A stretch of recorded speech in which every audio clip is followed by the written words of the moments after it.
Selamat malam para pendengar setia K2M Kisah-Kisah Mistik. Cerita mistik pada malam ini saya terima daripada seorang Sumandak yang bernama Desi. Desi ini berasal daripada Kampung Bintasan Tengah, Kota Merudu. Cerita ini bermula ketika Desi masih lagi Sumandak. Desi menganggap semua yang dia nampak pada ketika itu cuma hayalan semata-mata. Kisah pertama bermula ketika malam tersebut Desi ini sedang duduk di meja sambil belajar dan menghadap ke jendela yang berhadapan dengan pokok pisang di halaman rumahnya.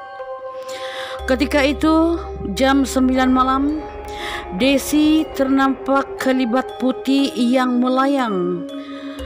Fokus penglihatan Desi terpana pada pokok pisang di luar rumah. Di sana sosok putih labu dengan rambut yang panjang berdiri sedang merenung ke arah Desi. Namun wajahnya samar-samar oleh kepekatan malam, kemudian menghilang. Desi ketika itu tidak merasa takut sedikit pun. Dia berdiri dan menarik langsir tingkap, kemudian sambung belajar. Selang beberapa hari, sepupu perempuan Desi ini kerap berkunjung di rumah Desi. Biasalah rumah di kampung, petang itu mereka berjalan-jalan di sekitar rumah sehingga senja. Emak Desi berpesan jangan lambat balik, tetapi pesan itu tidak dihiraukan oleh Desi kerana keseronokan bermain dengan sepupu perempuan yang kebetulan pada waktu itu dibenarkan oleh ibunya untuk tidur di rumah Desi. Sambil berjalan di satu kawasan semak mencari sesuatu yang tidak pasti sambil bermain, tiba-tiba sepupu Desi bersuara, "Desi, kau nampak katuna?" Si Desi ini pun menoleh. "Mana? Apa yang kau nampak?" kata Desi. Sepupu Desi menjawab, "Ada bola api 2 biji dekat pokok pisang."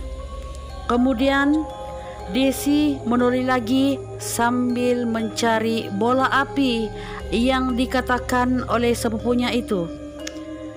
"Yai!" kata Desi dengan sangat terkejut. Sepasang bola mata merak seperti api berada tepat dalam semak sambil memerhati mereka. Pada masa itu, dengan pantas Desi menarik tangan sepupunya dan berlari naik ke atas rumah. Setiba di rumah, Desi memberitahu emaknya apa yang mereka nampak di semak sebelah pokok-pokok pisang di luar rumah. Emaknya pun mulai membebel karena tadinya mereka berdua tidak menghiraukan teguran emaknya. Emak Desi mengatakan bahawa kawasan rumah mereka adalah tempat yang keras. Mereka berdua tertunduk diam, kemudian berdiri dan mengambil tualah, kemudian mandi sebelum makan malam. Pada minggu yang sama, si Desi ini mendapat gangguan. Dia melihat sesosok tangan yang berbulu lebat ketika dia hendak mengambil baju yang berada di jemuran. Kali itu dia turut berdiam, tidak sehingga dia bosan dan teringin tengok TV. Rumah Desi ini, TV dia rosak pada ketika itu. Hanya di rumah kakaknya yang sudah berkahwin. Kebetulan waktu itu hari Sabtu dan ada rancangan yang syok-syok dia mau tengok. Dia pun mengambil keputusan untuk datang ke rumah kakaknya selepas meminta kebenaran daripada emaknya. Ketika di rumah kakaknya, mereka semua duduk sambil melayan rancangan TV. "Aduh, mau terkencing pula sia nih. Haish, kata Desi di dalam hati.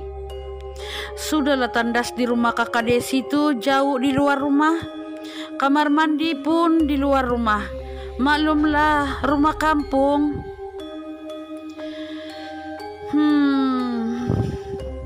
Mahu tidak mahu, Desi terpaksa turun juga. Mana boleh tahan kencing kan, nanti penyakit pula yang datang. Desi berdiri dan bergegas keluar rumah sambil berlari-lari anak. Gelap pula, nasib ada torchlight, kata Desi dalam hati. Ketika sudah siap membuang air kecil, Desi pun kembali ke rumah kakaknya. Tangga rumah kakak Desi ada bolster, pemegang tangan ketika naik dan turun tangga. Turun naik tangga, Desi memangnya biasa memegang bolster tersebut. Sambil melangkah satu tangga demi satu tangga rumah kakaknya, Desi terkejut dengan sentuhan di tangan kirinya yang terlalu sejuk. Desi pun menyuluh ke arah tangga. Desi dengan sangat terkejut karena melihat tangan nenek-nenek yang sangat kurus menyentuh tangannya. Dengan sepentas kilat, Desi pun melompat tangga rumah sehingga dia tidak sadar dia berada di tengah-tengah ruang tamu. Semua mereka yang melihat Desi pada malam itu berpandangan sesama sendiri. Kakak Desi merenung ke arahnya sambil berkata, "Kau kenapa nih? Apa yang kau nampak? Kau kena kejar hantu kah?" Dengan terkapus-kapus, Desi menjawab, ada tangan nenek pegang saya."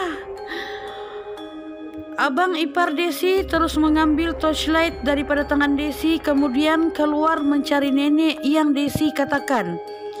Kakak Desi mulai bingung apa yang Desi cakap. Kakak Desi pun menyuruh Desi untuk duduk dan bertenang. Sekembalinya abang ipar Desi daripada luar rumah, kakak Desi bertanya, "Adalah kau nampak orang di luar?"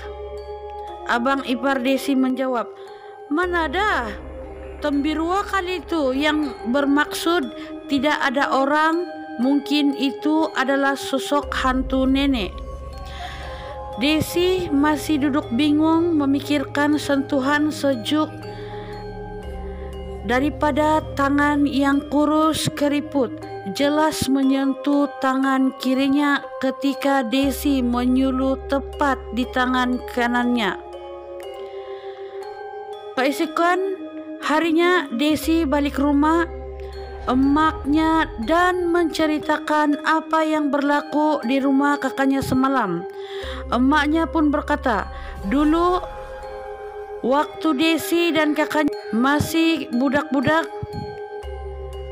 nenek kamu cakap tapak sama kawasan yang berdekatan dengan rumah Desi adalah laluan orang yang berperang." Dari hari itu, Desi pun percaya bahwa kawasan rumahnya sememangnya berpenghuni. Tetapi kenapa harus dia yang selalu dikacau? Semoga kamu semua terhibur mendengar cerita Desi pada malam ini. Kita wajib mempercayai bahwa kita manusia sentiasa hidup berdampingan dengan mereka yang tidak boleh kita nampak dengan mata kasar kita. Selamat malam, K2M bersama dengan saya, Ogo FY.